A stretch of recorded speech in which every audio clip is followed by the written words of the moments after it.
Maximum people keep complaining, sir शब्द नहीं आते मेरे पास, सर मैं बोल नहीं पाता लोगों के सामने, सर सेंटेंस कैसे कंस्ट्रक्ट करें वो मुझे नहीं आता। सो आज हम एक्सप्लोर करेंगे क्या वो रीजंस हैं जिसके वजह से आप इंग्लिश में कन्वर्सेशन नहीं कर सकते या आप इंग्लिश में कॉन्फिडेंटली अपने आप को प्रेजेंट नहीं कर पाते। So basically the first reason is your subconscious processing. अब जब आपसे कोई बात करता है या आपको सेंटेंस बोलना होता है, आप सोचते वो सेंटेंस हिंदी में है या उड़िया में है या अपने लोकल लैंग्वेज में, आपकी जो मदर टंग लैंग्वेज है, एंड फिर आप उसे क्या करते हैं, you try to speak in English. कहां से होगा? You are thinking in your local language and you are trying to speak in English, you can not do it. So first you have to ensure your subconscious mind is all set with spoken English or English structures. So वो कैसे करेंगे? I'll tell you in this video in just some time. Secondly, when they want to speak, एक mindset अपना है कि जब हम English में बात करें तो एकदम बढ़िया इंप्रेशन जाना चाहिए सामने वाले के ऊपर, मैं एक फर्राटेदार इंग्लिश बोलूं, राइट? एंड दैट्स व्हाई सामने वाले का इंग्लिश सुनते ही वी फील लाइक अरे हमको तो आता नहीं है, हमारी तो अच्छी नहीं है, एंड खुद को हम अपना सेल्फ स्टीम गिरा के हम आगे नहीं बढ़ते हैं।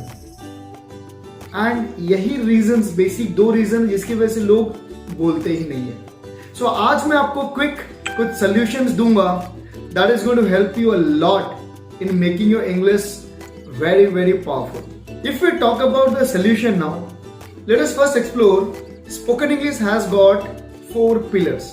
4 पिलर्स हैं जिसके ऊपर आपका पूरा इंग्लिश खड़ा रहता है। Number 1, the basic structure of English.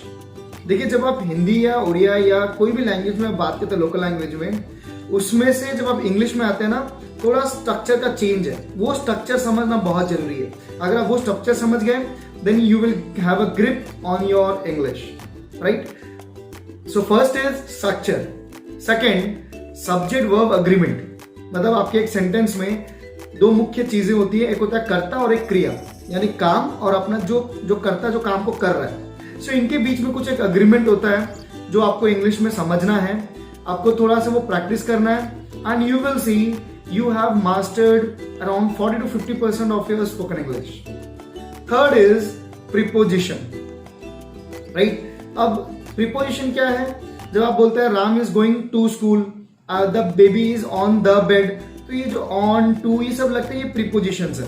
And अक्सर आप ये नहीं लगा पाते तो आपका सेंटेंस आधा अधूरा दिखता है और आपको लगता है मेरा तो इंग्लिश हो नहीं रहा है। सो ये हो गया third pillar, you need to master. And number 4 which is very very important, that is tenses. Tenses क्या है? आपका समय या काल, किस समय पे कैसे चल रहा है। एंड ये बड़ा इजी सा चीज है, बस आपको वो प्रोसेस में जाके उसे समझना है और जानना है। Once you are done, you will be a powerful speaker. You don't believe this? It is.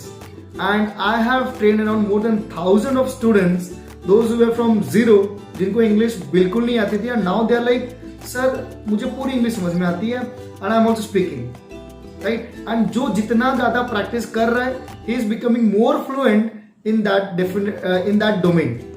Right? अपने अगर मान लीजिए ऑफिस में है, आप ऑफिस लोगों से बात कर रहे हैं, अपने ऑफिस वाले लोगों से बात करते करते आपकी इंग्लिश इतनी अच्छी हो गई है, now you have become more confident. So if you are also facing the same challenge, अगर आपकी भी इंग्लिश अच्छी नहीं और इंग्लिश की वजह से आपका बिजनेस, आपका कोई भी काम, आपका ऑफिस, आपके किटी पार्टीज या कहीं भी आपके दोस्तों के बीच में आपको एम्बेरेस फील होता है, then need not worry, the time is gone when you think कि सर नहीं हो सकता। Now it is the time when everything is possible, just you have to take action. So right now what action you need? Just in the link description there is a link, click on it.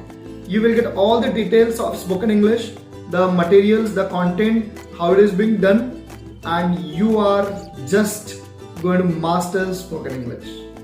So and if you got any doubt, then just ping me. I'm there to help you out in anything and everything related to English. So it's time to come over this, and in this so-called Zenith knowledge age where knowledge is in abundance, बस आपको लेना है and आपको grow करना है।